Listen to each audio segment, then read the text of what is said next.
Yo, what's up guys? It's me, Seriphium. Got a brand new video for all of you. In this video, I'm going to be talking about competitive Overwatch and the things that need to change for Season 4, alright? I'm probably going to get a lot of hate from this. So, I don't care. Y'all can hate me, but what I'm saying is the truth, alright? Some mediocre Genji gameplay in the background. Hope y'all enjoy.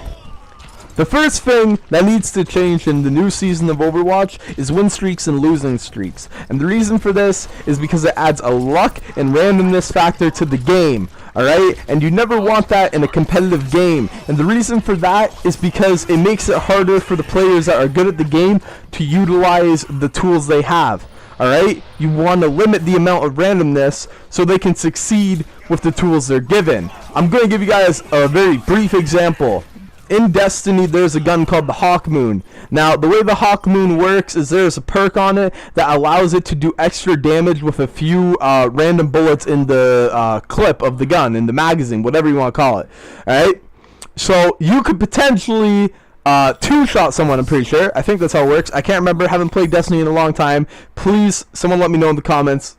I might be wrong. But my point is, you have potential to kill someone faster simply because your gun has a random multiplier for extra damage. And that is insane. Now, the same thing can be applied to the ranking system in Overwatch, where if you win 3 to 5 games, you start to be on a winning streak. And when you're on a winning streak, your SR gets boosted an absurd amount, I think up into the hundreds. And if you're playing people who are hundreds of SR above you, you are going to gain so much SR so quickly that you're going to skyrocket. I've heard stories of people who are low platinum getting to Grandmasters, and they don't even belong there. And they'll admit it. They'll be like, yeah, man, I belong there. I got lucky. I got really good teammates. And, I'm up here now. It's whatever. And then they fall gradually. Now, the issue with them falling is the fact that when they lose, they're not the only ones losing. 5 other people on the team are losing, which is an issue. Because they are placed somewhere they don't belong from the start. Now other players who are where they belong, hypothetically, they are suffering because of the ranking system. And my evidence of this is the fact that I recently went on like a 10 to 20 losing streak. And I fell from like 300 elo to 28 something, and I fell that hard. Was I doing bad every game? No, I did bad a few of those games near the end because I was worn out from trying so hard. I was trying my hardest to get my rank back up because I'm like, what the hell is going on? Why am I losing all this elo when I'm doing so good? I was playing soldier, my main character. I'm out here slaying people, alright? I get gold medals. I'm killing everyone. Healers are dead. I see a Genji or something. That man is getting a rocket to the face. Tracer just, I'm obliterating everyone. All right, that's my point. And like I said, I would do bad some games. And I'm not saying other players don't do bad, and I specifically am the only one who can do bad. What I'm saying is, I don't do bad as much as these players I'm placed with. And you know the reason for that? I can tell you right now. The reason for that is because those players do not belong in the ranks. Alright? When I'm in low diamond, 3300 I consider the middle field for diamond, alright? So, 32 to 34 is the middle field, alright? In my opinion. I have to say my opinion because people are going to disagree with me. That's fine. Anyways, my point being, I was in mid-diamond.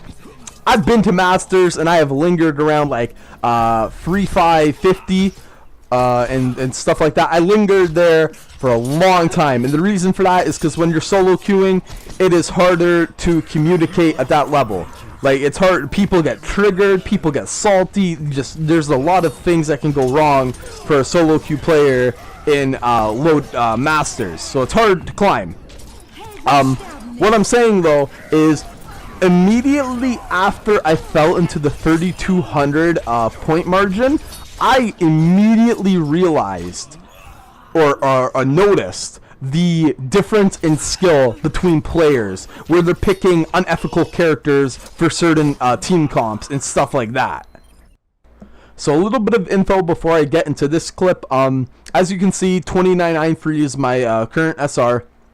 I climbed from 2850, which was the lowest I got when I was going on my losing streak, and I got back up to 2993.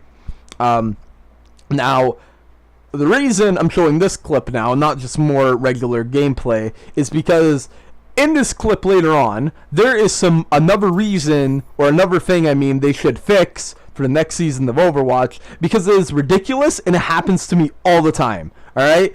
But I'm just like going to let the clip play, and I'm going to talk about another issue before we get to that other issue. Alright, so yeah, stay tuned. Just keep watching, whatever. You guys are amazing. Now, the next issue I want to bring up has nothing to do with the players of Overwatch. It has to do with the developers. Now, the Overwatch developers, I'm going to say this very bluntly and loud so you guys can hear me. The Overwatch developers have no fucking idea how to balance this game. Now, I am zooming in right now so you guys can hear me and understand very clearly. I want you guys to write in the comments if you have seen the new Bastion. Have you seen the new fucking Bastion? Now, I turned down the rest of this clip so you guys can hear me, because there were people talking in game chat, and I didn't mute anyone or anything. I was listening what they had to say, because I thought this was going to be an actual game. Now, before we carry on with this clip and I get into what happens here, I want to go back to what I was saying about how they have no idea what balancing is. Okay, let's look at the damage category alone. Alright, we got Soldier, self-heal. We got Reaper, self-heal. We got Tracer, self-heal. We got Sombra. To an extent, you can say she has a self-heal and a team heal, technically. But Soldier does as well, so whatever. That doesn't matter. 4 of the DPS characters have self-heal, is what I'm trying to say. Alright? But the thing is, with those 4 characters, they are the easiest to play. The easiest to play. McCree, skill shots. But you know what's hilarious? Do you know what's funny? No self-heal. His abilities are quite garbage, frankly. Genji, one of the most high skill gap characters in the game. Extremely hard to play on console, might I add. No self-heal. In fact, has been nerfed like a million times. If you go into Google and you type in nerf, Genji will come up. That's crazy. That's fucking crazy. Fair has no self-heal, but I mean, Fair is good, and she gets pocketed by Mercy. Point being, they have no idea what balance is. And the last thing I want to say is why, whenever someone rage quits, does the fucking game end? Why can't we just play the game?